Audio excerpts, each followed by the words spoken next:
জমে উঠেছে বিভিন্ন জেলার ইফতার বাজার। রাজবাড়ী থেকে ইফতার বাজারের খবর জানাতে যুক্ত হচ্ছেন আমাদের সহকর্মী শফিকুল ইসলাম শামীম। কথা বলবো তার সাথে। শামীম, কেমন দেখছেন ইফতার বাজার? কি কি আইটেমের প্রতি আগ্রহ বেশি রোজাদারদের? ধন্যবাদ।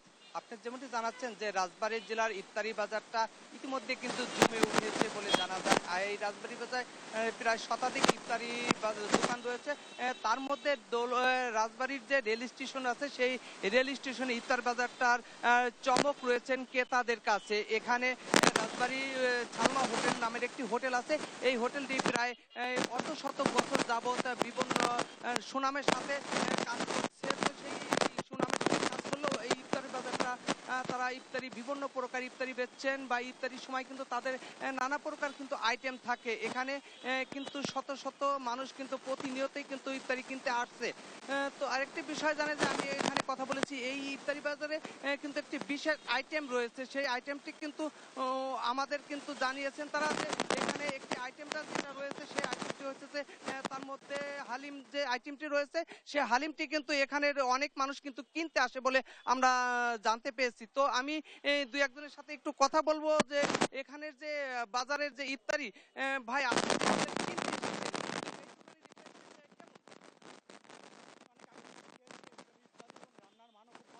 যার কারণে আমি অন্য কোথাও দাম জিজ্ঞেস না করে সোজা এখানে এবং এখানে হালিমটা খুব ভালো। থেকে নিয়মিত ইফতারি কিনতে আসে, আপনার কোন আইটেমটা বেশি ভালো লাগে? এখানে কাচ্চি বিরিয়ানিটা বেশি ভালো হয়, আর মূলত দুদিন তো হালিম মাত্র বানাচ্ছে, তো মোটামুটি ভালো। তো আপনি শুনতে পাচ্ছেন যে এখানে কাচ্চি বিরিয়ানি এবং হালিম রয়েছে, সে হালিম এই ইফতারিটা কিন্তু ভালো হয় বলে জানিয়েছেন। আমি আরেকজন ক্রেতার কাছে একটু কথা বলবো। তিনি আচ্ছা, আপনিও তো নিয়মিত এই জায়গায় ইফতারি কিনতে আসেন, তো কেমন এই জায়গার ইফতারিটা? ভালো আছে, খাবার ভালো আছে, সুস্বাদু ভালো। তো আমি আর একজন যে বাবুর্চি রয়েছেন তার সাথে একটু কথা বলবো যে আপনি তো দীর্ঘদিন যাবত এই দোকানের ইফতারি বিক্রি করেন, তো কেমন আইটেম গুলেন? ভালো হাই কোয়ালিটি। তো আপনি শুনতে পাচ্ছেন যে এখানে হাই কোয়ালিটির হালিম বিক্রি করতেছে, পাশাপাশি চাউলির কিন্তু জিলাপি রয়েছে। সব মিলে বলা যায় রাজবাড়ী জেলার সালমা হোটেলের একটি ঐতিহ্যবাহী রয়েছে, সেই ঐতিহ্যবাহীতে ধরে রাখার জন্যই কিন্তু তারা চেষ্টা করছেন।